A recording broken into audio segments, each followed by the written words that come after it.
Good afternoon प्यारे दोस्तों, कैसे हैं आप लोग। उम्मीद करते हैं कि आप लोग अच्छे होंगे, खुश होंगे, स्वस्थ होंगे और मस्त होंगे। प्यारे दोस्तों, जैसा कि आप लोगों को पता ही होगा कि कल हमने एक सीरीज का स्टार्ट किया था जिसका नाम है आधुनिक इतिहास। चूंकि बहुत सारे लोगों का कमेंट भी आया था और बहुत सारे लोग कॉल भी किए थे कि सर, चूंकि बीपीएससी शिक्षक में या अन्य सभी एग्जामों में लगभग जो है आधुनिक इतिहास का जो वेटेज है, जो मूल्य है, वो सबसे ज्यादा है। ठीक है, सिवाय आपका प्राचीन इतिहास और मध्यकालीन के इतिहास के सापेक्ष में। और देखिए दोस्तों, सबसे ज्यादा चूंकि आधुनिक इतिहास से ही क्वेश्चन पूछा आता है, इसलिए हम लोग क्या करेंगे, आधुनिक इतिहास के ही क्वेश्चन को हम लोग लेंगे। और पहले इसको क्लियर कर लेते हैं, फिर देखेंगे हम लोग। ठीक है, अब जैसा कि कहे थे दोस्तों कि आधुनिक इतिहास में पहला जो आपका टॉपिक था वो यूरोपियो का आगमन था, है ना। और वो टॉपिक ऑलरेडी आपका हो चुका है। और जो लोग अभी तक उस टॉपिक को नहीं देखे हैं तो आप जाके प्लेलिस्ट में भी देख सकते हैं, और dear exams one by Madhu channel पे भी आप देख सकते हैं दोस्तों।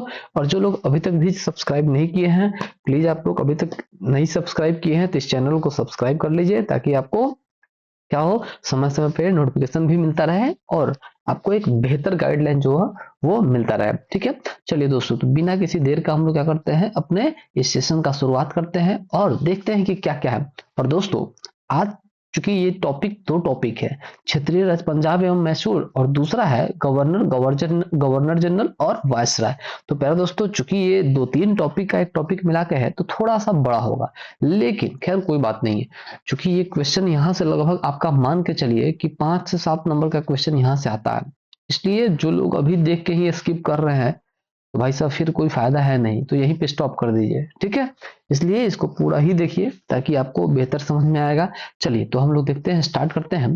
कहा दोस्तों, बिहार शिक्षक भर्ती, ये तो चूंकि अपना थंबनेल है ना, आप जान ही रहे हैं। और दोस्तों, इसमें एक और चीज बताना चाहेंगे कि बहुत सारे ऐसे बच्चे हैं जो अभी भी तैयारी स्टार्ट नहीं किए हैं और इस उम्मीद में बैठे हुए हैं कि बस फॉर्म आएगा ना तब से तैयारी स्टार्ट करेंगे, फॉर्म फिलअप कर लेंगे ना तब से तैयारी स्टार्ट करेंगे।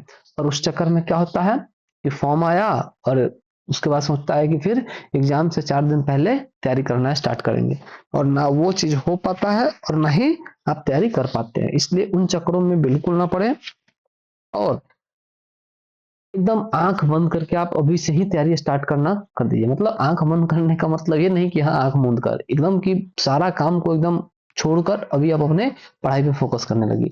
ठीक है, तो चलिए दोस्तों, ये है आपका बिहार शिक्षक भर्ती। ठीक है, और इसमें हम लोग सामाजिक अध्ययन का चर्चा कर रहे हैं और उसमें भी आधुनिक इतिहास का। अब दोस्तों, चूंकि कहे क्षेत्रीय राज्य पंजाब और मैसूर, अब इसमें जो हम लोग पढ़ेंगे दोस्तों, उसमें आप लोग जानते होंगे, इसमें आपका महाराज दिलीप सिंह के बारे में पढ़ेंगे, महाराज रंजीत सिंह के बारे में पढ़ेंगे कि कब क्या हुआ, कैसे हुआ, कौन सा राजधानी बनाया, और उनसे ही क्या किया, 1805 ईस्वी में अमृतसर से को भी भंगी मिसल ने छीन लिया। तो ये सारा चीज हम लोग उसमें देखेंगे दोस्तों। ठीक है, तो ये दो टॉपिक है, एक क्षेत्रीय राज्य पंजाब एवं मैसूर और दूसरा दोस्तों गवर्नर जनरल और वायसराय।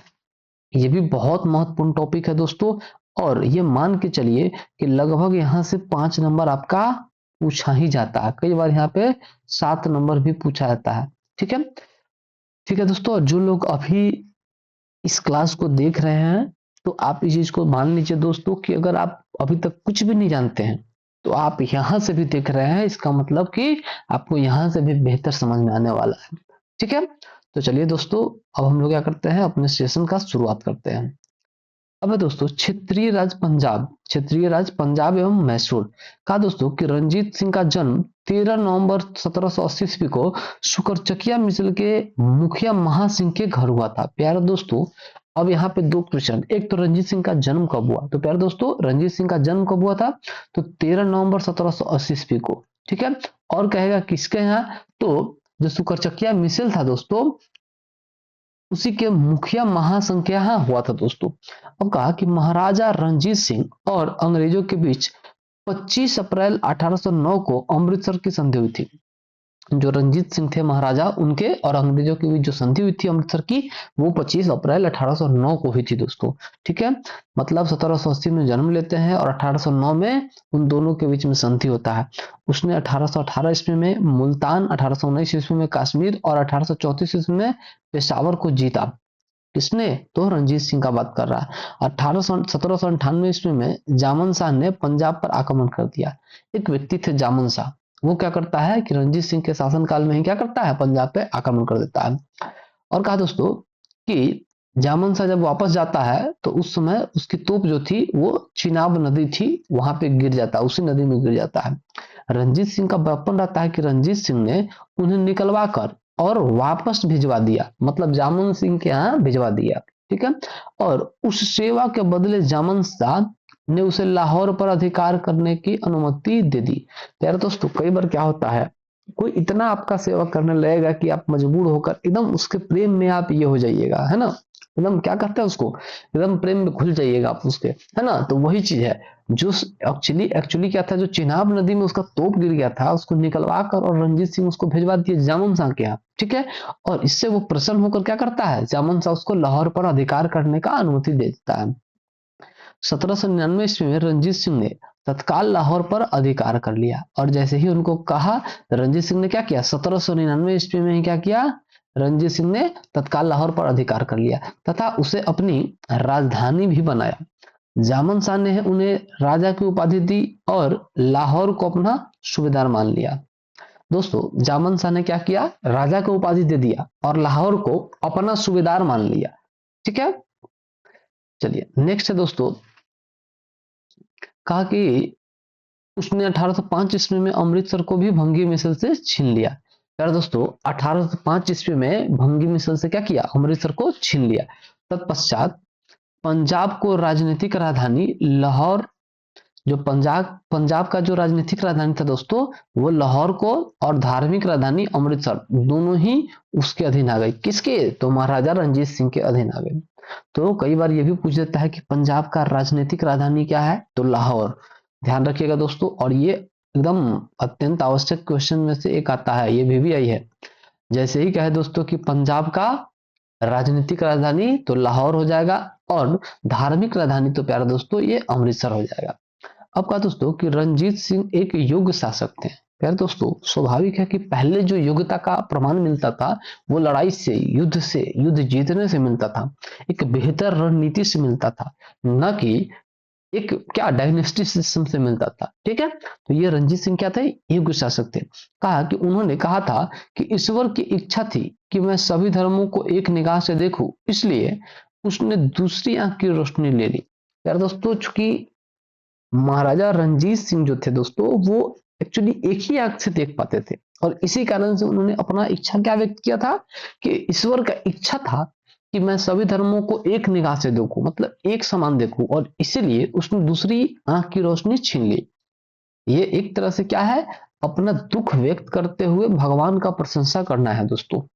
कहा कि अफगान अमीर शाह सूजा ने रंजीत सिंह को कोहिनूर हीरा प्रदान किया। एक अफगान था अमीर शाह सूजा, उसने रंजीत सिंह को क्या किया, कोहिनूर हीरा प्रदान किया। 1839 में रंजीत सिंह की मृत्यु के बाद उसका पुत्र जो था दोस्तों खड़क सिंह सिंहासन पर बैठ गया। 1839 में रंजीत सिंह की मृत्यु हो जाती है दोस्तों, ठीक है। 1780 में जन्म लेता है, 1839 ईस्वी में मृत्यु हो जाती है, और उसके बाद उसका पुत्र था खड़क सिंह, और खड़क सिंह क्या करता है, सिंहासन पर बैठता है। इसे अफीम खाने की आदत थी। प्यारे दोस्तों अफीम जानते होंगे एक नशीला पदार्थ होता है, और जो मध्यकालीन काल में जो था दोस्तों अफीम का जो सबसे ज्यादा उत्पादन करने वाला राज्य था वो बिहार था प्यारे दोस्तों, ठीक है। तो यही अफीम खाने का आदत किसको था, महाराजा रंजीत सिंह के पुत्र को खड़क सिंह को। इसके शासनकाल के दौरान शीघ्र ही दरबार में दो विरोधी दलों संघवालिया सरदार चैत सिंह, अंतर सिंह, लहना सिंह और उनके भतीजे अजीत सिंह और डोगरा बंधुओं, एक था संधवालिया सरदार और एक था डोगरा बंधुओं। तो डोगरा बंधुओं में क्या था, ध्यान सिंह, गुलाब सिंह, सुचेत सिंह की प्रतिद्वंदिता के कारण पंजाब में अराजकता फैली। यार दोस्तों जो खड़क सिंह था उसके शासनकाल में क्या हुआ, दो विरोधी दल बट गए, उसी के दरबार में दो विरोधी दल हो गए, और एक का नाम हो गया संघवालिया और दूसरे का नाम क्या हो गया दोस्तों, तो डोगरा बंधुओं। और ये दोनों का ही क्या है, ये पूरा जो है यहाँ तक वो है आपका संधवालिया का, और यहाँ तक जो है सुचिता सिंह तक वो है आपका डोगरा बंधुओं का। दोस्तों चिलियावाला का युद्ध, प्यारे दोस्तों, आप लोग जालियांवाला युद्ध जानते होंगे। 13 अप्रैल 1919 ईस्वी को हुआ था जालियांवाला बाग हत्याकांड, जो कि अमृतसर में हुआ था। और जो चिड़ियावाला युद्ध है दोस्तों, ये भी 13 जनवरी 1849 ईस्वी को लड़ा गया था। तो कई बार प्यारे दोस्तों पूछ देता है कि चिड़ियावाला युद्ध कब हुआ था, तो 13 जनवरी 1949 को। ठीक है, कहा दोस्तों कि इस युद्ध में अंग्रेजी सेना का नेतृत्व लॉर्ड गफ ने किया तथा सिख सेना का शेर सिंह के नेतृत्व में लड़ी गई। जो अंग्रेज की तरफ से जो लड़ा गया था दोस्तों, वो गफ नाम का जो एक व्यक्ति था, उसके नेतृत्व में लड़ा गया था। और सिख सेना का जो नेतृत्व किया गया था, वो शेर सिंह के नेतृत्व में। यह युद्ध जो था दोस्तों, वो अनिर्णित समाप्त हुआ। अनिर्णित का मतलब होता है अनडिसाइडेड। अनडिसाइडेड का मतलब हुआ दोस्तों कि इसका कोई डिसीजन नहीं हुआ। ठीक है, और ये बिना डिसीजन का ही समाप्त कर दिया गया। कहा कि इस युद्ध के समय भारत का जो गवर्नर था, वो लॉर्ड डलहौजी था प्यारे दोस्तों। तो लॉर्ड डलहौजी का जो शासनकाल है 1848 से लेकर 1856 तक था दोस्तों। ये लॉर्ड डलहौजी का शासनकाल है। ठीक है, और इसी के शासनकाल में क्या किया गया था, रेलगाड़ी का संचालन किया गया था मुंबई से लेकर थाने के बीच में, और वो जो डिस्टेंस था वो 35 किलोमीटर तक था। महाराजा दिलीप सिंह सिख साम्राज्य के अंतिम शासक थे। जो महाराजा दिलीप सिंह थे दोस्तों, वो सिख साम्राज्य के अंतिम शासक थे। उन्होंने 1843 से 1849 तक शासन किया। ठीक है, मतलब दिलीप सिंह का जो शासनकाल था दोस्तों, वो 1843 से लेके और 1849 तक था दोस्तों। ये दिलीप सिंह का शासनकाल था।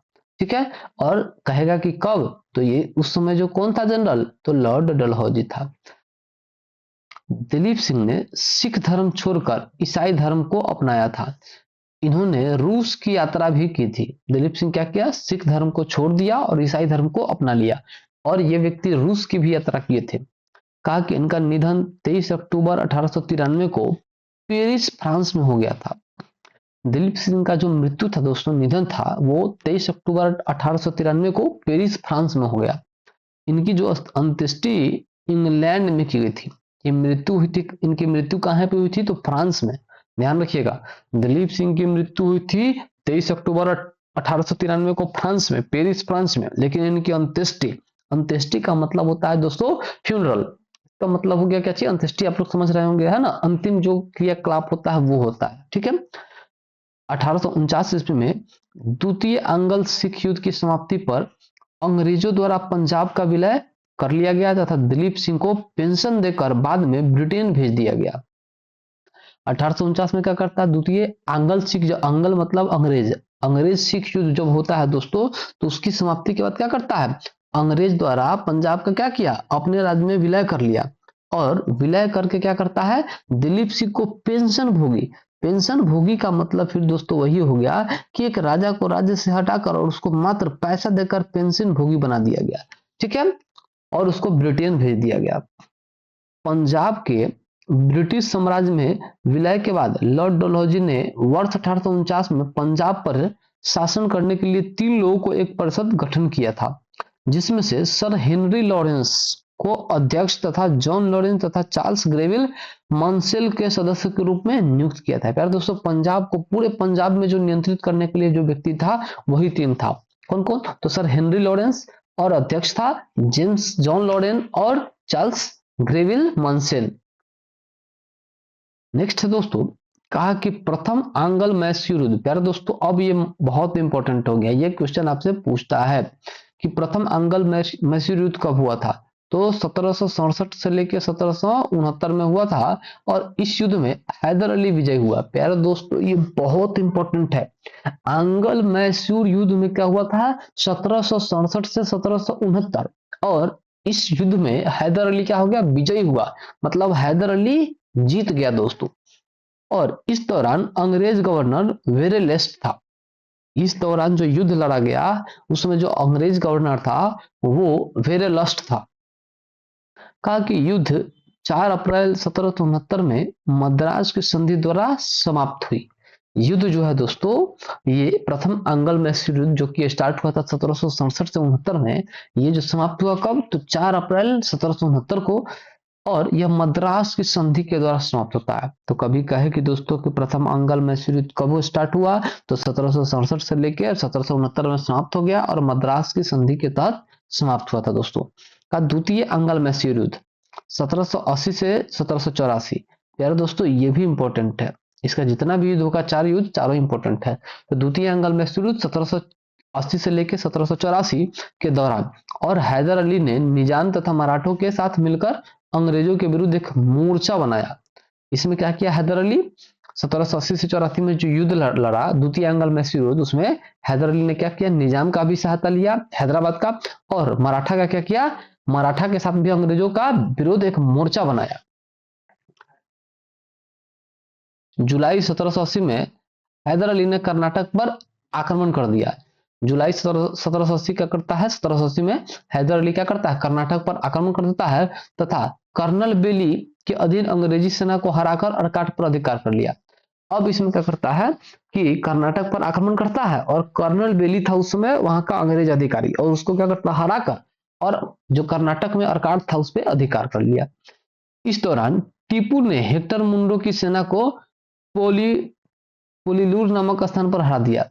इस दौरान टीपू क्या करता है, टीपू सुल्तान जो हेक्टर मुंडो का सेना था उसको पोलीलूर नामक स्थान पर हरा देता है। फिर कहा कि 1781 ईस्वी में हैदर अली का सामना अंग्रेजों के जनरल आयरकुट से हुआ। 1781 में जो सामना होता है हैदर अली का, वो अंग्रेजों का जनरल था आयरकुट, उससे हुआ, जिसने पोर्ट नोवा नवंबर 1781 ईस्वी में पुलीलूर तथा सोलिंगपुर में हैदर अली को परास्त कर दिया। प्यारे दोस्तों 1781 ईस्वी में क्या करता है, जो जनरल आयरकुट था उसने क्या किया, पोर्टनोवा में ही पुलीलूर तथा सोलिंगपुर को में हैदर अली को क्या किया, परास्त कर दिया, हरा दिया। टीपू सुल्तान ने श्रीरंगपट्टनम को अपनी राजधानी बनाया और यहाँ पर जैकोबिन क्लब की स्थापना की। यार दोस्तों एक क्लब का स्थापना किया टीपू सुल्तान जिसका नाम था जैकोबिन क्लब, और उसका सदस्य भी बना। साथ ही उसने अपनी राजधानी में फ्रांस और मैसूर की मैत्री का प्रतीक स्वतंत्रता का वृक्ष रोपा। फिर दोस्तों क्या करता है कि एक क्लब स्टार्ट करता है जिसका नाम है जैकोबिन क्लब, और उसका सदस्य बनता है, और साथ ही जो अपनी राजधानी था वो फ्रांस में और मैसूर की मैत्री का प्रतीक स्वतंत्रता का वृक्ष भी रोपता है। नेक्स्ट है दोस्तों कि टीपू सुल्तान ने अपने समकालीन विदेशी राज्यों से मैत्री संबंध बनाने तथा अंग्रेजों के विरुद्ध उनकी सहायता प्राप्त करने के लिए अरब, कुस्तुनतुनिया, आधुनिक इस्तांबुल, काबुल और मॉरिशस का राजदूत भेजे तथा आधुनिक रीति पर दूतावासों की स्थापना की। तृतीय अंगल मैसूर युद्ध, प्यारे दोस्तों ये भी इंपॉर्टेंट है, 1790 से लेकर 92 का। तो तृतीय अंगल मैसूर युद्ध 1790 से लेकर 1792 ईस्वी का अवसान श्रीरंगपट्टनम की संधि 1792 ईस्वी में के द्वारा हुआ था।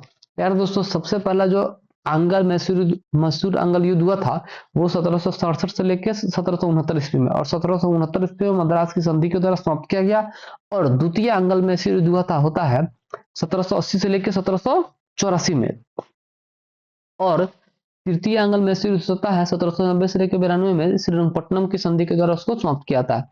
और इस संधि में अंग्रेजों की ओर से कर्नवालिस तथा मैसूर से टीपू सुल्तान शामिल था। प्यारे दोस्तों जो तृतीय अंगल मैसूर युद्ध लड़ा गया था इसमें अंग्रेजों की तरफ से कौन लड़ा था, तो कर्नवालिस, और जो मैसूर की तरफ से वो टीपू सुल्तान इसमें शामिल था। कहा दोस्तों कि टीपू सुल्तान चतुर्थ अंगल मैसूर युद्ध 1799 ईस्वी के दौरान अंग्रेजों से लड़ते हुए मारा गया। तो टीपू सुल्तान का मृत्यु कब होता है दोस्तों, 1799 ईस्वी में। और ये सारा इसलिए पढ़ा जा रहा है दोस्तों क्योंकि अब इसमें एक क्वेश्चन पूछेगा कि टीपू सुल्तान की मृत्यु कब हुई थी, ठीक है, और कौन से युद्ध लड़ते हुए उनकी मृत्यु हुई थी। तो चतुर्थ अंगल मैसूर युद्ध लड़ते हुए मृत्यु हो गई थी, और कब, तो 1799 ईस्वी में। नेक्स्ट है दोस्तों, कहा कि इसके कुल सदस्यों को वेल्लोर में कैद कर लिया गया। जो इसका जितना भी इसका सदस्य था टीपू सुल्तान का, उसको क्या किया, वेल्लोर में कैद कर लिया गया। इस युद्ध के समय अंग्रेजी सेना को, ये जो युद्ध था दोस्तों उस समय अंग्रेजी सेना को क्या किया, वेलेजली और स्टुअर्ट ने अपना नेतृत्व प्रदान किया। मैसूर को जीतने की खुशी में आयरलैंड के लॉर्ड समाज ने वेलेजली को मर्विवस की उपाधि प्रदान की। फिर दोस्तों मैसूर को जीतने की खुशी में क्या करता है, आयरलैंड के जो लॉर्ड समाज था उसने क्या किया, वेलिजली को मर्विवस की उपाधि प्रदान की। युद्ध के बाद अंग्रेजों ने मैसूर की गद्दी पर पुनः अडयार वंश का एक बालक कृष्ण राय को बिठा दिया तथा कनाडा, कोयम्बटूर और श्रीरंगपट्टनम को अपने राज्य में मिला लिया। युद्ध जीतने के बाद क्या करता है, एक बालक को अडयार वंश का ही था उसको क्या किया, कृष्णा को उसी को गद्दी पर बैठा दिया और कनाडा को, कोयम्बटूर को और श्रीरंगपट्टनम को अपने राज्य में मिला लिया। कहा दोस्तों कि बेगम समरू 1753 से 1836 ने एक अति प्रसिद्ध चर्चा का निर्माण मेरठ का निकट साराधना में कराया था। फिर है दोस्तों कि बेगम समरू के पति एक यूरोपीय वाल्टर रेनहार्ट सांबरे थे जिन्होंने कई रियासतों को सैन्य सेवाएं प्रदान की थी। जो बेगम समरू थी दोस्तों, उसके पति जो थे एक यूरोपीय वाल्टर रेनहार्ट सांबरे थे। अब सांबरे को बंगाल का नवाब नजफ खान ने सहारनपुर के रुहेला सरदार जब्त खां को हराने में प्रमुख भूमिका के कारण सरदाना को जागीर प्रदान की थी। अपने पति की मृत्यु के बाद बेगम समरू सरदाना की शासिका बन गई। मतलब दोस्तों कि ये अंग्रेजों को बहुत सपोर्ट किया और अंततः क्या होता है, जब इसकी पति की मृत्यु हो जाती है तब इसी को क्या किया जाता है, सरदाना की शासिका बना दिया जाता है। अब है दोस्तों कि गवर्नर जनरल और वायसराय। फिर दोस्तों क्लाइव के समय में असैनिक तथा सैनिक दोनों सुधार की गई। असैनिक का मतलब हुआ दोस्तों कि जिसने वर्दी नहीं पहन रखा है, जिसके शरीर पे क्या हो, वर्दी नहीं हो, और सैनिक का मतलब होता है जिसके शरीर पे क्या हो, उस राज्य का वर्दी हो। फिर कहा कि असैनिक सुधारों के अंतर्गत क्लाइव ने उपहार देना बंद करा दिया और निजी व्यापार बंद करा दिया और उसने आंतरिक कर देना अनिवार्य बना दिया। सैनिक सुधारों के अंतर्गत क्लाइव ने आज्ञा दी कि दोहरा भत्ता बंद कर दिया जाए तथा जनवरी 1766 से यह भत्ता केवल उन सैनिकों को मिलता था जो बंगाल तथा बिहार की सीमा से बाहर करते थे। मतलब दोस्तों कि एक सैनिक अगर अपने घर में भी सैनिक है तो काम कर रहा है, अगर कहीं बाहर भी जाता तो दोहरा भत्ता दिया जाता था। लेकिन क्या है, इसमें क्या किया गया, सैनिकों के सुधारों के अंतर्गत क्या किया, क्लाइव का आज्ञा दिया गया क्या कि दोहरा भत्ता बंद कर दिया जाए और वैसा सैनिक जो बंगाल और बिहार से बाहर है उसको बिल्कुल नहीं मिलेगा।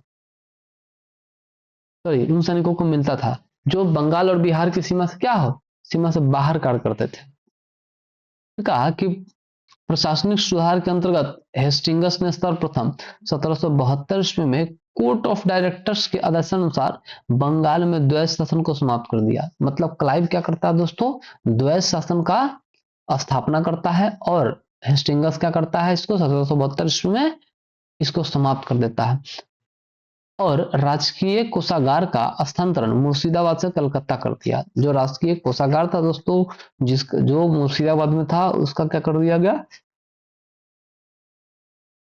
कोलकाता कर दिया गया। अब है दोस्तों कि वारेन हेस्टिंगस का विचार था कि समस्त भूमि शासक की राजस्व सुधारों को व्यवस्थित करने के लिए उसने परीक्षण और अशुद्धि के नियम को अपनाया। अरे दोस्तों, ट्रायल एंड एरर का नियम बनाया किसने, तो वारेन हेस्टिंगस ने। फिर है रेगुलेटिंग एक्ट 1773 ईस्वी के तहत ब्रिटिश संसद के द्वारा बंगाल में पहली बार कॉलेजियस सरकार की व्यवस्था की गई। ठीक है, 1773 ईस्वी में रेगुलेटिंग एक्ट के द्वारा क्या किया गया, ब्रिटिश संसद के द्वारा पहली बार बंगाल में कॉलेजियस सरकार की व्यवस्था की गई दोस्तों। और इस सरकार में एक अध्यक्ष तथा 4 सदस्यों का प्रावधान किया गया। यार दोस्तों, इस सरकार में क्या किया गया, एक अध्यक्ष चुना गया और 4 सदस्यों का प्रावधान किया गया। अध्यक्ष को गवर्नर जनरल का पद नाम दिया गया। ये वही अध्यक्ष है दोस्तों जिसको हम लोग क्या नाम से जानते हैं, गवर्नर जनरल के नाम से जानते हैं। अब है दोस्तों कि वारेन हेस्टिंगस को 1774 ईस्वी में बंगाल का प्रथम गवर्नर जनरल नियुक्त किया गया। फिर दोस्तों कि वारेन हेस्टिंगस में क्या किया गया, वारेन हेस्टिंगस को 1774 ईस्वी में पहली बार बंगाल का प्रथम गवर्नर जनरल नियुक्त किया गया। जन प्रशासन की नींव वारेन हेस्टिंगस द्वारा मजबूती से रखी गई थी, जिस पर ऊपरी संरचना कॉर्नवालिस ने तैयार किया था। फिर दोस्तों कि कर्नवालिस के समय में न्यायिक सुधारों, फौजदारी कानूनों में सुधारों, पुलिस सुधार, कर संबंधी सुधार तथा व्यापारिक सुधारों से जन प्रशासन की नींव पड़ी। तो ये था दोस्तों कर्नवालिस के समय। जब कहेगा कर्नवालिस के समय का बात दोस्तों, तो न्यायिक सुधार हुआ था, फौजदारी कानून में सुधार आया था, पुलिस सुधार हुआ था और कर सुधार संबंधी सुधार हुआ था दोस्तों, तथा व्यापारिक सुधार भी हुआ था और जन प्रशासन की नींव भी रखी गई थी। नेक्स्ट है कहा दोस्तों कि 15 जनवरी 1784 को एशियाटिक सोसाइटी की स्थापना के समय बंगाल के गवर्नर जनरल वारेन हेस्टिंग्स 1773 से 85 थे और सुरक्षा प्रकोष्ठ या घेरे की नीति से वारेन हेस्टिंग्स तथा वेलीजली संबंधित थे। सुरक्षा प्रकोष्ठ या घेरे की नीति से जो संबंधित व्यक्ति था दोस्तों, वो वारेन हेस्टिंग्स तथा वेलीजली थे। कहा कि वारेन हेस्टिंग्स के अन्यायपूर्ण तथा निरंकुश कार्यों के कारण उस पर महाभियोग का मुकदमा चलाया गया। इसके अगेंस्ट वारेन हेस्टिंग्स जो 1788 से लेकर 1795 तक चलता रहा, किंतु ब्रिटिश संसद ने उसकी सेवा को देखते हुए इसे सभी देशों से मुक्त कर दिया। अब है दोस्तों कि रियासतों के प्रति कुछ ब्रिटिश नीतियां निम्नलिखित थी। अब कौन कौन थी? कहा दोस्तों कि कंपनी का भारतीय रियासत से समानता के लिए संघर्ष जो 1740 से 65 तक हुआ। सुरक्षा प्रकोष्ठ या नीति या घेरे की नीति 1765 से 1813 तक हुआ और अधीनस्थ पार्थक्य की नीति 1813 से 1857 और अधीनस्थ संघ की नीति 1858 से 1935 और बराबर की संधि नीति 1935 से 1947।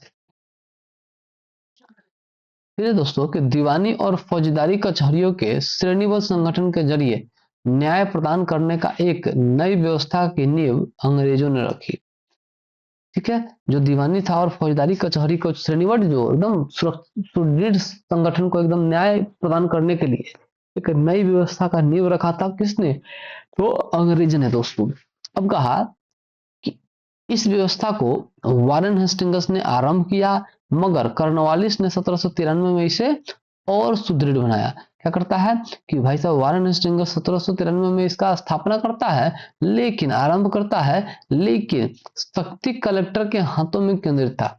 मतलब पूरा जो पावर था दोस्तों वो कलेक्टर के हाथ में था। कहा 1787 ईस्वी में जिले के प्रभारी कलेक्टरों के दीवानी अदालतों के दीवानी न्यायाधीश भी नियुक्त कर दिया गया तथा इसके अतिरिक्त इन्हें फौजदारी शक्तियां और समिति मामलों में फौजदारी न्याय करने का भी अधिकार दे दिया गया। नेक्स्ट है दोस्तों कि 1790 से 92 ईस्वी के बीच भारतीय न्यायाधीशों से युक्त जिला फौजदारी अदालतों को समाप्त कर उसके संस्थान पर 4 भ्रमण करने वाले न्यायालय 3 बंगाल हेतु और 1 बिहार के लिए नियुक्त किया गया। इन अदालतों की अध्यक्षता मतलब 4 न्यायालय का व्यवस्था किया गया दोस्तों, 3 बंगाल में और 1 बिहार हेतु। और इन अदालतों की अध्यक्षता यूरोपीय व्यक्ति द्वारा भारतीय काजी और मुफ्ती के सहयोग से की जाती थी। कहा दोस्तों कि कर्नवालिस ने कानून की विशिष्टता का नियम जो इससे पूर्व नहीं था भारत में लागू किया। ये कर्नवालिस का ही देन है दोस्तों कि कानून का विशिष्टता मतलब कानून को और डिटेल में क्या किया, लागू किया। इससे पहले क्या था, भारत में लागू नहीं था। कहा दोस्तों कि कर्नवालिस ने अपने न्यायिक सुधारों को 1793 ईस्वी में तक अंतिम रूप देकर उसे कर्नवालिस संहिता के रूप में प्रस्तुत किया। जितने भी चीज को कर्नवालिस ने सुधार किया तो उसको क्या किया, कर्नवालिस संहिता देकर एक पुस्तक बना दिया और उसको अंतिम रूप देकर क्या किया, पुस्तक बना दिया। यह सुधार प्रसिद्ध सिद्धांत शक्तियों का पृथक्करण पर आधारित था। उसने कर तथा न्याय प्रशासन को पृथक कर दिया, कलेक्टर की न्यायिक तथा फौजदारी शक्तियां ले ली गई तथा उसके पास केवल संबंधित शक्तियां ही रह गई। ठीक है, उसने क्या किया, न्याय प्रशासन को अलग कर दिया तथा कलेक्टर की न्यायिक तथा फौजदारी शक्तियों को क्या किया, ले लिया और उसके पास केवल कर संबंधी शक्ति रह गया, मतलब टैक्स से संबंधित क्या रह गया, पावर रह गया। फिर कहा कि जिला दीवानी न्यायालयों में दीवानी न्यायालयों में कार्य के लिए नए अधिकारियों की एक श्रेणी बनाई गई। जिला न्यायाधीशों की फौजदारी तथा पुलिस के कार्य भी किए गए। भारत की प्रसंविदाबद्ध सिविल सेवा या लोक सेवा सेवा का प्रारंभ कर्नवालिस के समय में हुआ था। लोक सेवा का प्रारंभ का मतलब हुआ दोस्तों कि जितने भी पीसीएस है, यूपीएससी है, तो ये सब का जो स्टार्ट हुआ था दोस्तों, वो कर्नवालिस के समय में ही हुआ था। नेक्स्ट दोस्तों, कहा कि कर्नवालिस 1786 से 1793 ईस्वी तक इसका शासन काल है दोस्तों। 1786 से लेकर 1793 ईस्वी एवं 30 जुलाई 1805 ईस्वी से 5 अक्टूबर 1805 ईस्वी तक बंगाल का गवर्नर जनरल रहा। इसकी मृत्यु 5 अक्टूबर 1805 ईस्वी को गाजीपुर उत्तर प्रदेश में हुआ था। पर दोस्तों 5 अक्टूबर 1805 ईस्वी को जो कर्नवालिस था उसकी मृत्यु गाजीपुर उत्तर प्रदेश में हो गया और यहीं पर इसकी क्या की गई, कब्र स्थित यहीं पर है। कहाँ पे? गाजीपुर में। बसीन की संधि दिसंबर 1802 ईस्वी में पेशवा बाजीराव द्वितीय और अंग्रेजों के मध्य हुआ था। जो बसीन की संधि हुआ था दोस्तों, वो पेशवा बाजीराव द्वितीय और अंग्रेजों के मध्य हुआ था 1802 में। कहा दोस्तों कि लॉर्ड वेलेजली की सहायक संधि को स्वीकार करने वाला पहला मराठा सरदार जो है वो बाजीराव द्वितीय था दोस्तों। वेलेजली की सहायक संधि को स्वीकार करने वाला जो राज्य था दोस्तों, वो बाजीराव द्वितीय था। कहा कि इस सहायक संधि के तहत बाजीराव द्वितीय ने अंग्रेजों की संरक्षकता स्वीकार कर ली। इस संधि के शर्तें के अनुसार अंग्रेजों ने पेशवा को पूना में पुनः स्थापित करने का साथ लगभग 60,000 सैनिक पेशवा की रक्षा हेतु तो उसके राज्य में रखने का वादा किया, जबकि इसके बदले में पेशवा ने उसे 26 लाख रुपए वार्षिक आय वाले क्षेत्र प्रदान करने पर सहमति जताई थी।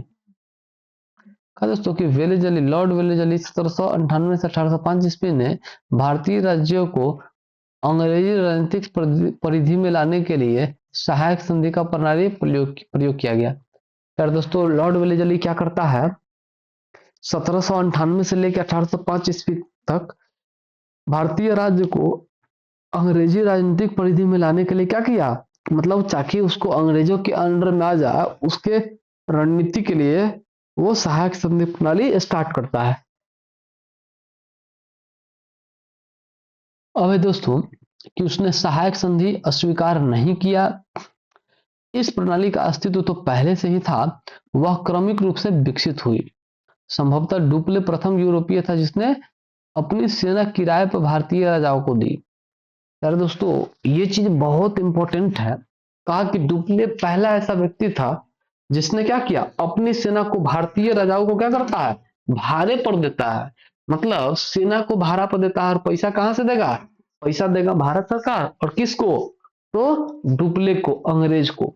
मतलब दोस्तों की रक्षा भी खुद करवाए और पैसा भी खुद ही ले। ये थे डुप्ले।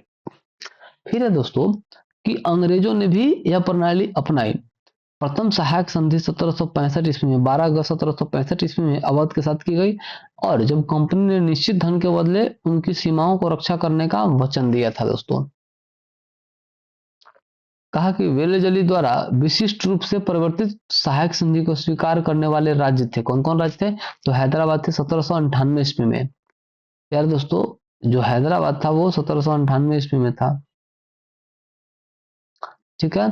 और दूसरा जो राज्य है हैदराबाद 1798 में, दूसरा है दोस्तों था 1800 ईस्वी में। फिर कहा कि मैसूर 1799 ईस्वी में, तंजौर अक्टूबर 1799 में, अवध 1801 ईस्वी में और पेशवा दिसंबर 1802 ईस्वी में और बरार के भोंसले दिसंबर 1803 ईस्वी में और सिंधिया 1804 ईस्वी में और जोधपुर जयपुर मछेरी बूंदी तथा भरतपुर ये सभी हो गए थे दोस्तों।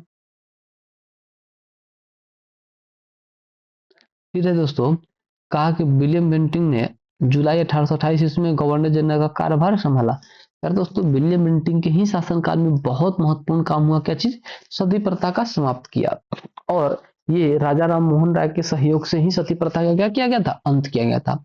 कहा कि विलियम बेंटिंग उसने सती प्रथा, बालिका शिशुवध जैसी सामाजिक कुरीतियों को समाप्त करने के लिए प्रभावकारी प्रयत्न किया तथा देश में ठगी समाप्त कर शांति का व्यवस्था स्थापित किया। मतलब देश में ठगी भी बढ़ गया था, जिसको क्या किया, वो शांति से इसको खत्म करके इसको शांति व्यवस्था स्थापित किया। कहा कि उसने कोर्ट ऑफ डायरेक्टर्स की इच्छाओं के अनुसार भारतीय रियासतों के प्रति यथासंभव तटस्थता की नीति अपनाई। जो कोर्ट ऑफ डायरेक्टर्स था दोस्तों, उसके अनुसार क्या किया कि भारतीय रियासत के प्रति यथासंभव जो भी था उसको कंटिन्यू रखा। कहा कि जयपुर में अव्यवस्था ने ऐसा उग्र रूप धारण कर लिया कि ब्रिटिश रेजिडेंट पर ही प्रहार कर दिया। परंतु इस पर भी बेंटिंग ने हस्तक्षेप करना स्वीकार नहीं किया। क्या होता है दोस्तों कि जयपुर में अव्यवस्था के कारण क्या होता है, एक बहुत उग्र रूप धारण कर लेता है और इस पे क्या किया, ब्रिटिश रेजिडेंट पर ही प्रहार कर दिया गया। लेकिन विलियम बेंटिंग क्या करता है, इस पे भी हस्तक्षेप करना स्वीकार नहीं करता है। कहा कि इसी प्रकार जोधपुर, बूंदी, कोटा और भोपाल में उसने हस्तक्षेप नहीं किया, यद्यपि ऐसा करने के लिए पर्याप्त कारण थे। कहा दोस्तों कि परंतु उसने इस नीति का अनुकरण छोड़कर 1831 ईस्वी में मैसूर तथा 1834 ईस्वी में कुर्ग एवं कछार की रियासतों को अपना प्रदेश में मिला लिया, क्योंकि वहां बहुत अधिक अव्यवस्था थी। विलियम बेंटिंग 1828 1835 के शासन के 7 वर्षों में पुरानी निरंतर युद्ध तथा संयोजन की नीति को तिलांजलि दे दी गई। नेक्स्ट है दोस्तों, कहा कि भारत के इतिहास में बेंटिंग का नाम सामाजिक तथा प्रशासनिक सुधारों के कारण स्मरण किया जाएगा। मतलब पहले ही ये लोग ऐसा मान लिए थे दोस्तों कि बेंटिंग क्या होगा, जिस बांध के दे रहे हैं हम, बेंटिंग का नाम क्या किया गया, सामाजिक सुधारों के कारण स्मरण किया जाएगा। ठीक है दोस्तों। अब कहा गया कि 1833 ईस्वी के चार्टर एक्ट के द्वारा भारतीय प्रशासन के पूर्णतः केंद्रीकृत करने का प्रयास किया गया। ठीक है। मतलब दोस्तों देखिए, एक चीज क्या है कि इसमें जो विलियम बेंटिंग का जो रोल रहा है, ये आधुनिक भारत के इतिहास में मतलब कि बहुत सराहनीय रहा है और लोगों ने इसके काम को बहुत सराहा भी है। क्योंकि पहला तो ये शिशु बालिका वध को भी निश्चित किया, फिर क्या किया, आपको सती प्रथा को समाप्त किया। तो ये सब काम जो किया है वो बहुत ही इंपॉर्टेंट था। कहा दोस्तों कि इस एक्ट के द्वारा बंगाल के गवर्नर जनरल को भारत का गवर्नर जनरल बना दिया गया। मतलब दोस्तों कि पहली बार ऐसा हुआ है जिसमें क्या किया गया, बंगाल का जो गवर्नर जनरल था विलियम बेंटिंग, उसको पूरे भारत का गवर्नर जनरल बना दिया गया। मतलब एकमात्र, आप ऐसा थोड़ा सा देखिए दोस्तों कि अगर कोई व्यक्ति यहाँ का गवर्नर जनरल है, अब उसको क्या किया गया, पूरे बंगाल का गवर्नर जनरल बना दिया गया। मतलब कि इसके लिए बहुत बड़ा बात है दोस्तों, है ना। फिर कहा कि 1833 ईस्वी में लॉर्ड विलियम बेंटिंग को भारत का प्रथम गवर्नर जनरल बनाया गया। लॉर्ड विलियम बेंटिंग ने कैप्टन स्लीमैन को ठगों के विरुद्ध कार्रवाई करने का नियुक्त किया और उसने लगभग 1500 ठगों को बना लिया। लॉर्ड विलियम बेंटिंग क्या करता है दोस्तों कि एक कैप्टन था स्लीमैन, उसको क्या करता है, नियुक्त करता है और कार्रवाई करने का आदेश देता है। जैसे ही देता है वो 1500 ठगों क्या करता है, बंदी बना लेता है और अनेक ठगों को फांसी दे दी गई और शेष को आजीवन निर्वासित कर दिया गया, मतलब आजीवन कारावास कर दिया गया। अब है दोस्तों कि 1837 ईस्वी के पश्चात संगठित रूप से ठगों का अंत हो जाता है।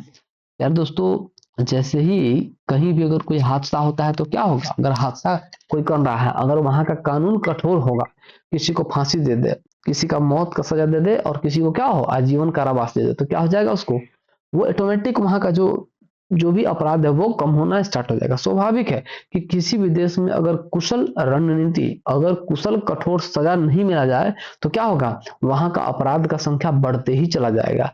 और लॉर्ड विलियम बेंटिंग क्या करता है, ठीक वैसा ही करके क्या करता है, जो अपना कैप्टन था स्लीमैन, उसको यह आदेश देता है और कैप्टन क्या करता है, लगभग 1500 ठगों को अरेस्ट करके और उसको लगभग फांसी देता है और आजीवन कारावास देता है। ठीक है दोस्तों।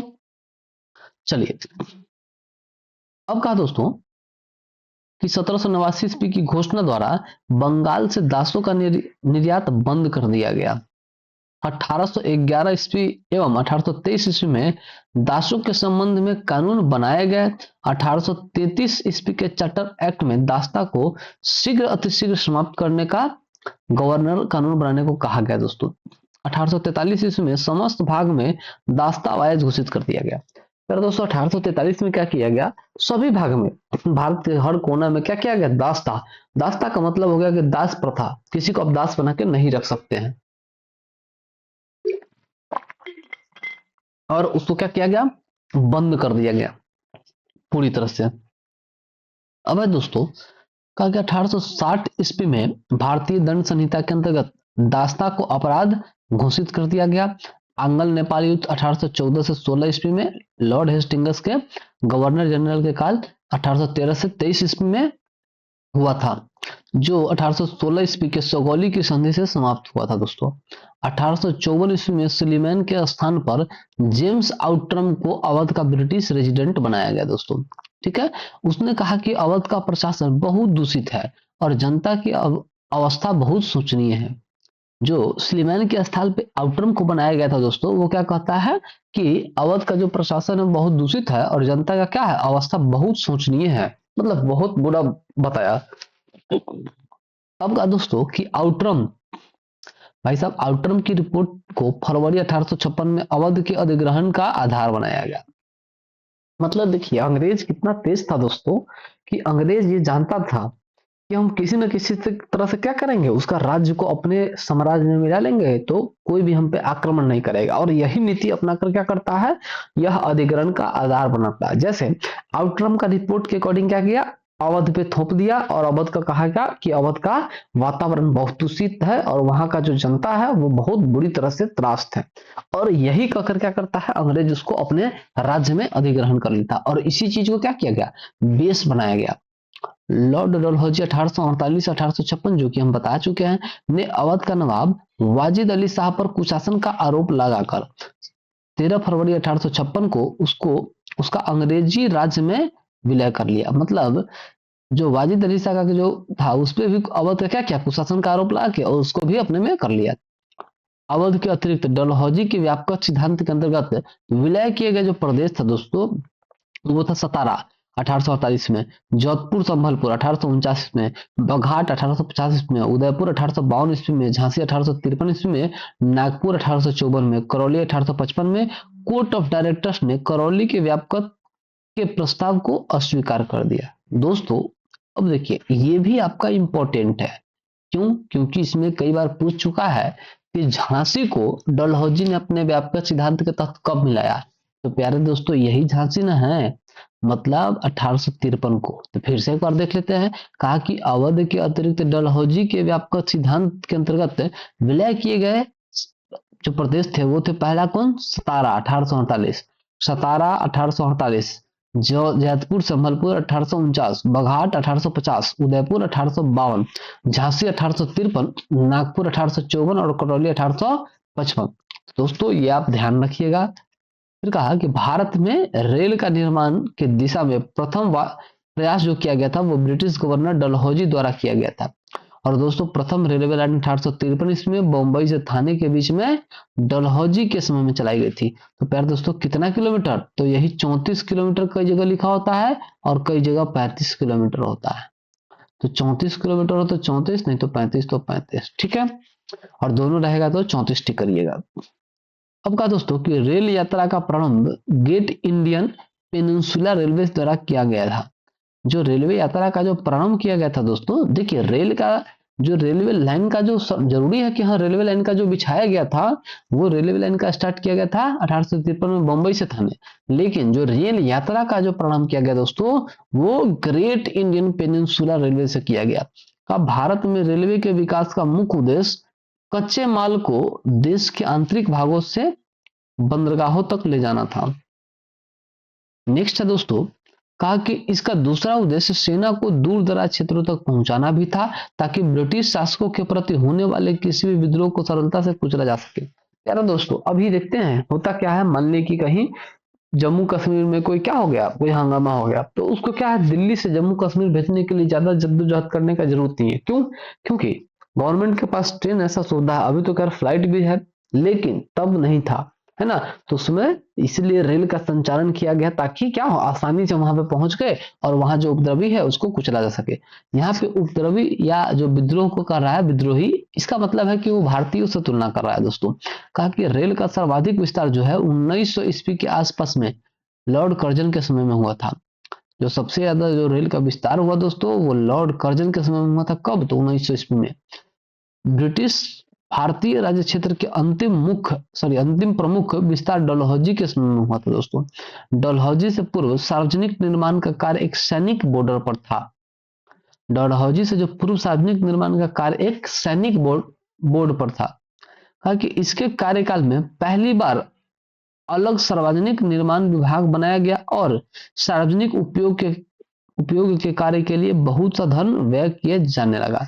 किसके समय में? तो डलहौजी के समय में। अब है दोस्तों कि पब्लिक वर्क्स डिपार्टमेंट, इसी को क्या बोलते हैं? PWD बोलते हैं दोस्तों। पब्लिक वर्क्स डिपार्टमेंट को 1845 से 1855 के दौरान स्वरूप देने वाले डलहौजी थे। मतलब पीडब्ल्यूडी का भी जो कहिएगा निर्माण, तो वो कौन? डलहौजी के शासनकाल में क्या किया गया? उसको डेवलप किया गया। फिर कहा ईश्वर चंद्र विद्यासागर के अथक प्रयासों के फलस्वरूप लॉर्ड कैनिंग के समय विधवा पुनर्विवाह अधिनियम 1856 में पारित हुआ था। दोस्तों आप ये चीज बिल्कुल एकदम ध्यान रखिए कि विधवा पुनर्विवाह अधिनियम जो था दोस्तों वो 1856 में पारित हुआ था। पर इसका एक छोटा सा एग्जाम्पल देख लीजिए दोस्तों। पहले जो अभी के लोग सोचेंगे कि ये अधिनियम क्यों लाया गया था, ये तो अभी भी ऐसे भी विधवा का शादी हो जाता है, लेकिन तब नहीं था दोस्तों। तब क्या था? किसी विधवा का विवाह करना जैसे कि मान लीजिए कि बहुत बड़ा पाप हो जाता था। जैसे मान लीजिए कि इसको कैसे हम एक्सप्लेन करें, मान लीजिए कि अभी क्या है, अभी महिलाओं को चाहे बच्चे को चाहे कोई भी व्यक्ति क्या है अपने इच्छा अनुसार कपड़ा पहन सकते हैं, है ना। लेकिन अभी क्या है, अभी कोई महिलाएं अगर जींस पहन लेती है तो कोई कुछ नहीं कहेगा। लेकिन आज से 10 साल पहले क्या होता था, कोई महिलाएं अगर जींस पहन लेती थी तो उस पर बहुत बवाल हो जाता था, है ना। तो ठीक उसी तरह दोस्तों ये विधवा पुनर्विवाह अधिनियम भी था। और ये जो प्रयास किया गया था दोस्तों, ये ईश्वर चंद्र विद्यासागर के द्वारा किया गया था। इस अधिनियम के नियम 15 के तहत विधवा विवाह को वैध मान लिया गया और उस विवाह से उत्पन्न हुए बालक वैध घोषित किए गए। विधवा पुनर्विवाह से उत्पन्न किया गया जो बच्चा था दोस्तों उसको क्या किया गया? वैध घोषित किया गया। अब दोस्तों कहा कि विधवाओं के कल्याण से जुड़े अन्य नेता थे पश्चिमी भारत में विष्णु शास्त्री और धोंदू केशव कर्वे। यार दोस्तों आपको जानकर आश्चर्य होगा कि जो ईश्वर चंद्र विद्यासागर जी थे उन्होंने क्या किया? विधवा पुनर्विवाह अधिनियम 1856 में लाए। उनके प्रयास से यह पारित भी किया गया और लोगों को लागू करने के लिए उनके पास एक बेटा था। उन्होंने क्या किया? अपने एक बेटा को विधवा से शादी कराकर इस पूरे जगत में मिसाल पेश की। ठीक है। फिर दोस्तों कि धोंदू केशव कर्वे ने 1899 ईस्वी में पूना में विधवा आश्रम की स्थापना की। 1857 की महान क्रांति की सबसे महत्वपूर्ण परिणाम था महारानी की उद्घोषणा। यह उद्घोषणा 1 नवंबर 1858 ईस्वी को इलाहाबाद में हुए दरबार में लॉर्ड कैनिंग द्वारा उद्घोषित की गई थी। अब कई बार ये भी पूछता है दोस्तों कि महारानी की उद्घोषणा कब दी गई थी? तो 1 नवंबर 1858 ईस्वी को उद्घोषणा की गई थी। कहा दोस्तों कि इसमें ईस्ट इंडिया कंपनी के शासन की समाप्ति और भारत के शासन को सीधे ब्रिटिश शाही ताज के अंतर्गत लाए जाने की घोषणा कर दी गई। मतलब दोस्तों कि ये सीधे जो शासन है वो ब्रिटिश ताज के अंतर्गत चला गया, मतलब सीधे महारानी के अंतर्गत चला गया। अब यहाँ सिर्फ मैनेजर रह जाएगा और शासन कहां से होगा? तो ब्रिटेन से। अब दोस्तों कि इसके तहत लॉर्ड कैनिंग भारत का प्रथम वायसराय बन गया।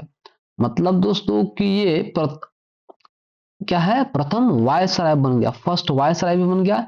अब कहा कि महारानी विक्टोरिया को भारत की सामग्री 1858 में नियुक्त किया गया, जबकि जनवरी 1870 ईस्वी में आयोजित की गई दिल्ली दरबार में इन्हें कैसरे हिंद की उपाधि प्रदान की गई। किनको? तो महारानी विक्टोरिया को। और उसके बाद प्रथम आंग्ल अफगान युद्ध होता है दोस्तों 1839 से, सॉरी ये उससे पहले ही है, 1839 से 1842 ईस्वी के मध्य हुआ था प्रथम आंग्ल अफगान युद्ध। नेक्स्ट है दोस्तों कहा कि इस दौरान भारत के गवर्नर जनरल ऑकलैंड थे। जॉन लिटन के समय द्वितीय आंग्ल अफगान युद्ध 1778 से 1800 ईस्वी में हुआ था। 1743 ईस्वी के एक्ट के द्वारा भारत में तत्कालीन गवर्नर जनरल लॉर्ड एलन बोरो ने दास प्रथा का उन्मूलन किया। यार दोस्तों, जब कहेगा कि दास प्रथा का उन्मूलन किसने किया, तो यही एलन ब्रो था। ठीक है, एलन ब्रो। ताकि इसके काल में 1842 से 44 में के दौरान अगस्त 1843 में सिंध को पूर्ण रूप से ब्रिटिश साम्राज्य में मिला लिया गया। मतलब दोस्तों कि एलन ब्रो के शासन काल में क्या किया गया, सिंध को 1842 से 44 में ही अगस्त 1843 ईस्वी में सिंध में क्या किया गया, सिंध को अंग्रेजी राज्य में, ब्रिटिश साम्राज्य में मिला लिया गया। नेक्स्ट दोस्तों कहा कि चतुराईपूर्ण निष्क्रियता या कुशल आक्रमणीयता की नीति जो था वो अंगल अफगान के संदर्भ में लॉर्ड एलनबरो के काल में प्रारंभ होकर लॉर्ड नॉर्थब्रुक तक चलती रही। इस काल को कुशल आक्रमणीयता की नीति का काल भी कहा जाता है। इस नीति को प्रायः जॉन लॉरेंस के नाम से विशिष्ट रूप से संबंधित किया जाता है, क्योंकि उसके वायसराय काल में इस नीति का अनुसरण करने का स्पष्ट अवसर मिला और इस नीति की रूपरेखा स्पष्ट रूप से निश्चित की गई।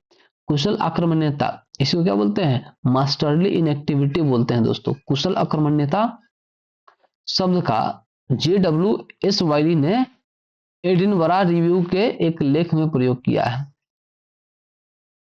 नेक्स्ट दोस्तों कहा कि भारत में अंग्रेजों के समय प्रथम जनगणना लॉर्ड मेयो 1869 से 1872 के काल में 1872 में प्रारंभ किया गया था। तो दोस्तों जब भी पूछे कि भारत में प्रथम जनगणना किसके शासन काल में शुरुआत हुआ है, तो मेयो के शासन काल में शुरुआत किया गया 1869 से 72, और कब, 1872 इसमें। किंतु रिपन के काल में नियमित जनगणना 1881 में शुरू हुआ था प्यार दोस्तों। लेकिन नियमित जनगणना जो है वो रिपन के काल में हुआ था 1881 ईस्वी में। मई 1869 से 72 ईस्वी की हत्या अंडमान निकोबार द्वीप समूह के भ्रमण के दौरान एक शेर अली अफरीदी नामक द्वारा की गई, कैदी द्वारा कर दी गई थी। यार दोस्तों मेयो जो था, जिसका शासन काल 1869 से लेकर 72 था, उसका हत्या कर दिया गया अंडमान निकोबार द्वीप समूह में। और वो भ्रमण करने के दौरान क्या किया गया, एक व्यक्ति था शेर अली अफरीदी, वो कैदी था और अपना सारा वरास क्या किया, इसको मार दिया। कहा कि मेयो प्रथम गवर्नर जनरल था जिसकी हत्या उसके कार्यकाल में की गई थी। प्यारे दोस्तों मेयो जो था वो पहला गवर्नर जनरल था, जब उसकी हत्या की गई तब वो गवर्नर जनरल था। कहा दोस्तों कि 1876 ईस्वी में लिटन के वायसराय बन के आने पर अफगानिस्तान के प्रति अपनाई गई नीति में परिवर्तन आया। जब 1876 ईस्वी में लिटन बनकर आया था, तो अफगान के प्रति जो नीति था दोस्तों, वो क्या हुआ, उसमें परिवर्तन आया। कहा कि कुशल आक्रमणीयता की नीति के स्थान पर अग्रगामी नीति का अनुसरण होने लगा। फिर है कि मेजर सिंडमन की बलूचिस्तान में गवर्नर जनरल के एजेंट के रूप में नियुक्त के साथ ही बलूचिस्तान में हस्तक्षेप न करने के स्थान पर हस्तक्षेप की नीति अपनाई गई। फिर है वानाकुलर प्रेस एक्ट या भारतीय भाषा समाचार पत्र अधिनियम 1878 लिटन के काल में पारित किया गया था। यार दोस्तों ये बहुत इंटरेस्टिंग है। कहा कि वानाकुलर प्रेस एक्ट, इसको मुंह बंद करने वाला भी एक्ट कहा जाता है, कानून कहा जाता है। इसमें क्या है दोस्तों कि इसमें आप कोई भी भाषा छाप नहीं सकते हैं, कुछ भी आप छाप नहीं सकते हैं, ना कोई अपना विचार रख सकते हैं। ठीक है, पूरी तरह से प्रेस पे क्या कर दिया गया, प्रतिबंधित कर दिया गया, और इसीलिए इसको क्या कहा गया, मुंह बंद करने वाला एक्ट कहा गया। कहा दोस्तों कि इसे अधिनियम को मुंह बंद करने वाला अधिनियम भी कहा गया। और आर्क्सिन पेरी ने इस अधिनियम को विपरीतगामी और असंगत तथा भारत की भावी प्रगति के लिए घातक पग बताया है। पग मतलब रास्ता होता है दोस्तों। एक व्यक्ति थे आर्क्सिन पेरी, और उसने क्या कहा, कहा कि ये विपरीतगामी है, मतलब जो अभी चल रहा है उसके बिल्कुल विरुद्ध है, और असंगत भी है, और भारत की भावी प्रगति के लिए क्या है, घातक भी है।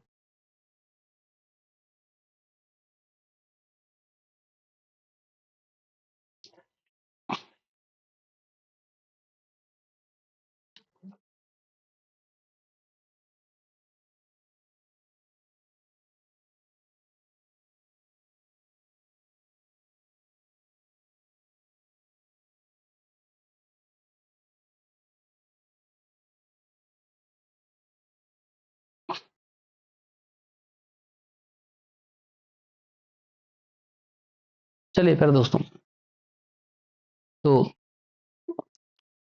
ताकि श्री एस एन बनर्जी ने इसे आकाश से वज्रपात कहा है। ठीक है, मतलब सभी जो दार्शनिक थे सभी लोग अपना अपना विचार व्यक्त किए थे। कहा कि सर पीसी इलबर्ट जो वायसराय की परिषद के विधि सदस्य थे, इन्होंने 2 फरवरी 1833 ईस्वी को विधान परिषद में एक विधेयक प्रस्तुत की जिसे इलबर्ट बिल की संज्ञा दी। मतलब दोस्तों कि एक व्यक्ति थे सर पीसी इलबर्ट, और वायसराय की परिषद के विधि सदस्य भी था। उसने क्या किया, 2 फरवरी 1883 ईस्वी को विधान परिषद में एक विधेयक प्रस्तुत किया और जिसे इलबर्ट बिल की संज्ञा दी जाती है दोस्तों। अब दोस्तों कहा कि इस विधेयक का उद्देश्य था कि जाति भेद जात आधारित सभी न्यायिक अयोग्यताएं तुरंत समाप्त कर दी जाए तथा भारतीय तथा यूरोपीय न्यायाधीशों की शक्ति समान कर दी जाए। मतलब जो भारत के न्यायाधीश थे या जो अंग्रेज के न्यायाधीश थे, वो दोनों को ही क्या कर दिया जाए, शक्तियां समान कर दिया जाए। इससे पहले शक्ति समान नहीं था। जैसे ही ये विधेयक प्रस्तुत किया गया, एक बवंडर खड़ा हो गया। यूरोपीय लोगों ने इसे अपने विशेषाधिकार पर कुठाराघात बताया। मतलब दोस्तों कि जो यूरोपीय थे, अंग्रेज थे, उसका ऐसा मानना था कि ये जैसे ही एक्ट पारित किया, उसको ऐसा लगा कि ये मेरे अधिकार पर क्या किया गया है, ये घात किया गया है, मतलब चीट किया गया है। कहा कि रिपन को ब्रिटिश भारत के वायसराय में सबसे अधिक उदारतावादी उदारवादी माना गया है। जो रिपन है दोस्तों, इसको ब्रिटिश भारत में क्या किया गया, सबसे ज्यादा उदारवादी वायसराय माना गया है। उन्होंने 100 या उससे अधिक कार्यरत मजदूरों वाली फैक्ट्री में काम करने वाली महिलाओं तथा बच्चों के संबंध में कुछ उदारवादी नियम बनाए हैं, जिन्हें फैक्ट्री अधिनियम 1881 ईस्वी के नाम से जाना जाता है। मतलब बच्चों के लिए क्या किया गया दोस्तों, और महिलाओं के लिए कुछ अलग कानून बनाया। अब वो कानून क्या है देखते हैं, जिसके कारण क्या क्या उनको उदारवादी कहा गया। कहा कि इस अधिनियम के तहत 7 वर्ष से कम उम्र के बच्चों को फैक्ट्रियों में काम करने पर रोक लगा दिया तथा 7 से 12 वर्ष के बच्चों को कार्यवधि प्रति 9 घंटे प्रतिदिन 9 घंटा तथा इन्हें महीने में 4 दिन की छुट्टी का प्रावधान किया गया। किसे, 7 से 9 वर्ष के बच्चे को, सॉरी 7 से 12 वर्ष के बच्चे को। तथा दूसरी फैक्ट्री अधिनियम 1891 में बनाया गया और इसमें सभी मजदूरों के लिए साप्ताहिक छुट्टी की व्यवस्था की गई।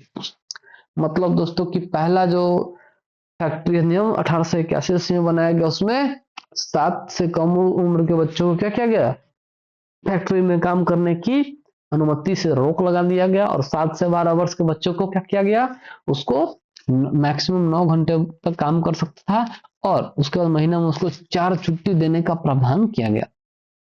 मेयो के समय में सृजित स्थानीय शासन को वास्तविक स्थानीय शासन बनाने के लिए रिपन ने उन्हें आवश्यक नियम प्रदान किए। नेक्स्ट है दोस्तों, कहा कि इस कार्य के कारण रिपन को आधुनिक भारत में स्थानीय स्वशासन का जनक माना स्थानीय शासन का जनक मानाता है। किसको, रिपन को। और प्यारे दोस्तों ये भी बहुत इंपॉर्टेंट है, कहेगा कि स्थानीय शासक का जनक किसको मानता है, तो रिपन को। चार्ल्स मेटकॉफ ने प्रेस पर प्रतिबंधित हटा दिया, इसीलिए उसे समाचार पत्र का मुक्तिदाता कहा जाता है। किसको, तो चार्ल्स मेटकॉफ को। कहा दोस्तों कि भारत में पुरातत्व सर्वेक्षण संबंधी, इसी को क्या बोलते हैं, ASI, archaeological survey of India के प्रयास से 1784 ईस्वी में कलकत्ता में विलियम जोन्स द्वारा एशियाटिक सोसाइटी की स्थापना के साथ प्रारंभ होता है। कहा कि 1861 ईस्वी में कैनिंग द्वारा एलेक्जेंडर कनिंगम को प्रथम पुरातत्विक सर्वेक्षण नियुक्त किया गया। मतलब दोस्तों कि जैसे ही एएसआई का स्थापना होता है 1784 ईस्वी में, तो क्या होता है कि उसी समय जो एलेक्जेंडर कनिंगम, उसी को क्या किया गया, पुरातात्विक सर्वेक्षण का नियुक्त कर दिया गया। और 1871 ईस्वी में पुरातात्विक सर्वेक्षण को सरकार से अलग विभाग बनाकर कनिंघम को इसका महानिदेशक नियुक्त किया गया दोस्तों। नेक्स्ट है दोस्तों, कहा कि कर्जन के कार्यकाल 1899 से 1905 के दौरान 1901 ईस्वी में भारतीय पुरातत्व सर्वेक्षण एएसआई को एकीकृत एवं केंद्रीकृत स्वरूप देते हुए जॉन मार्शल को इसका नया महानिदेशक नियुक्त किया गया। प्राचीन स्मारक संरक्षण अधिनियम 1904 के द्वारा कर्जन ने भारत में पहली बार ऐतिहासिक इमारतों की सुरक्षा और मरम्मत की ओर ध्यान देते हुए 50,000 पाउंड की धनराशि आवंटित की। ठीक है, संरक्षण के लिए दोस्तों। फिर कहा कि गोपाल कृष्ण गोखले ने करजन के प्रशासन की तुलना मुगल सम्राट औरंगजेब से की थी। मतलब दोस्तों की जो करजन का प्रशासन का तुलना था दोस्तों, उसका जो तुलना किया था गोपाल कृष्ण गोखले ने, वो किया था किससे? करजन की तुलना औरंगजेब से। फिर है नवंबर 1905 ईस्वी में लॉर्ड कर्जन के स्थान पर लॉर्ड मिंटो को भारत का वायसराय नियुक्त किया गया तथा जॉन मार्शल को भारत का सचिव नियुक्त किया गया। मतलब दोस्तों कि मिंटो का भारत का वायसराय है और मार्ले का क्या किया गया? जॉन मार्ले को भारत का सचिव नियुक्त किया गया। इनके द्वारा किए गए सुधारे को मार्लो मिंटो सुधार कहा जाता है। 1919 के 1909 के नाम से जाना जाता है। जो चूंकि मार्ले मार्ले क्या था? सचिव था और मिंटो क्या था? वायसराय। तो जो मार्ले मिंटो को सुधार के नाम से जाना जाता है, जो ये दोनों सुधार किए इसको क्या कहते हैं? मार्ले मिंटो सुधार के नाम से जाना जाता है।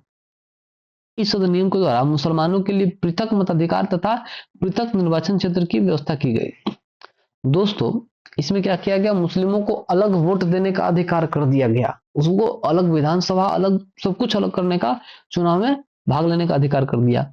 वायसराय लॉर्ड हार्डिंग के समय भारत की राजधानी का कलकत्ता से दिल्ली स्थानांतरण कर दिया गया। लॉर्ड हार्डिंग का समय था दोस्तों, उसमें क्या किया गया? कलकत्ता से दिल्ली स्थानांतरित कर दिया गया राजधानी। वायसराय लॉर्ड हार्डिंग 1911 में जॉर्ज पंचम में महारानी मेरी को भारत बुलाया तथा दिल्ली में भव्य दरबार का आयोजन किया गया और जिसे दिल्ली दरबार तृतीय के नाम से जाना जाता है। प्यारे दोस्तों लॉर्ड हार्डिंग के समय में क्या किया गया? जो कलकत्ता से राजधानी थी वो दिल्ली हस्तांतरित कर दिया गया। 1911 में कहा गया, प्रस्ताव पारित हुआ, 1912 में इसको स्थानांतरित कर दिया गया। दोस्तों कि इसी दरबार में बंगाल विभाजन को रद्द भी कर दिया गया तथा राजधानी के हस्तांतरण की घोषणा भी कर दी गई 1911 में और 1912 में घोषित कर दिया गया। दोस्तों तो ये था आपका क्षेत्रीय राज्य पंजाब और मैसूर। और दोस्तों और एक और इसमें टॉपिक ऐड था गवर्नर, गवर्नर जनरल और वायसराय। तो ये टॉपिक दोनों ही आपका इसमें खत्म हो चुका है दोस्तों।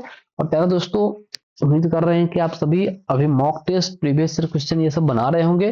बाकी जो दिक्कत है दोस्तों, बाकी कोई प्रॉब्लम है तो आप इस वीडियो में कमेंट करके बता सकते हैं। दोस्तों ये सेशन आपको कैसा लगा आप लोग कमेंट करके जरूर बताइएगा, ताकि इस सेशन को और हम इम्प्रूवमेंट करने का कोशिश करेंगे। और दोस्तों ठीक है, बीच में कई बार क्या है, थोड़ा सा माइक का इशू हो गया था, इसलिए कोई इशू नहीं है। ठीक है, तो चलिए दोस्तों, तो उम्मीद करते हैं कि आप लोग को ये सेशन अच्छा लगा होगा। ठीक है, तो फिर मिलेंगे हम लोग नेक्स्ट सेशन में।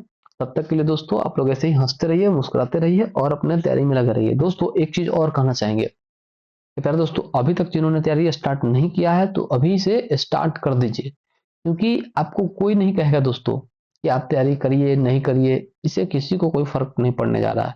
इसलिए चूंकि आपको एग्जाम देना है तो इस चीज का वेट मत कीजिए कि हाँ अब चूंकि फॉर्म आएगा तो हम फॉर्म भरेंगे तब से तैयारी करेंगे, ऐसा कुछ नहीं है। आप अभी से ही तैयारी करना स्टार्ट कर दीजिए। ठीक है, क्योंकि आपके पास एक बेहतर प्लस पॉइंट रहेगा। और दोस्तों बाकी जो भी लोग हैं जिनको दिक्कत होता है, तो आपको डायरेक्टली ये नंबर भी दिया गया है, इंस्टाग्राम आईडी भी सब कुछ दिया गया है, आप कांटेक्ट कर सकते हैं दोस्तों।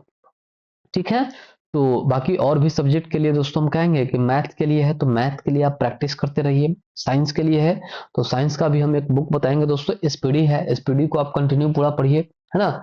और एसपीडी में भी हम क्या है दोस्तों, कोशिश करेंगे एसपीडी का भी हम बहुत सारा टॉपिक कराने का। ठीक है, लेकिन फिलहाल जो अभी है, चूंकि एसएसटी का सेक्शन थोड़ा बड़ा है, इसलिए पहले इसको हम लोग डील कर लेते हैं, उसके बाद इसको हम लोग करते रहेंगे। ठीक है दोस्तों, बाकी आप लोग मॉक टेस्ट दीजिएगा तो लगभग आपका सारा उससे क्लियर होता रहेगा। ठीक है दोस्तों, तो आज का सेशन हम लोग यहीं पे समाप्त करते हैं, फिर हम लोग मिलेंगे नेक्स्ट टाइम में दोस्तों। तब तक के लिए जय हिंद प्यारे दोस्तों। और दोस्तों चलिए, ये आपका कॉन्टेक्ट नंबर है 9349 33 881। ठीक है, इंस्टाग्राम आईडी है आपका दोस्तों। और यार दोस्तों टेलीग्राम तो ज्वाइन कर ही लीजिएगा, क्योंकि इसी पे आपका ये पीडीएफ भी जाएगा। और दोस्तों मन हो तो आपका फेसबुक चैनल भी, फेसबुक पेज है दोस्तों, आप इसको फॉलो कर सकते हैं। जो लोग अभी भी यूट्यूब को सब्सक्राइब नहीं किए दोस्तों, तो यार दोस्तों आप इस चीज को सब्सक्राइब कर लीजिए, @DearExams1। ठीक है दोस्तों, तो जय हिंद प्यारे दोस्तों, फिर हम लोग मिलेंगे नेक्स्ट सेशन।